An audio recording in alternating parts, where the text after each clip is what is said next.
अद बदरू से ली धनिया जहिया आवे तवा अद बदरू से ली धनिया जहिया आवे तवा अद बदरू से ली धनिया जहिया आवे तवा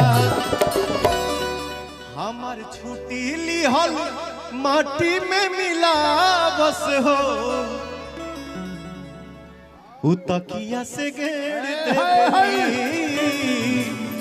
बयाना हमार फेर दे अद बदरू से ली धनिया जहिया आवे तवा हमार छुट्टी लिहल माटी में मिला बस हो उतकिया से घेर दे बयाना हमार फेर दे।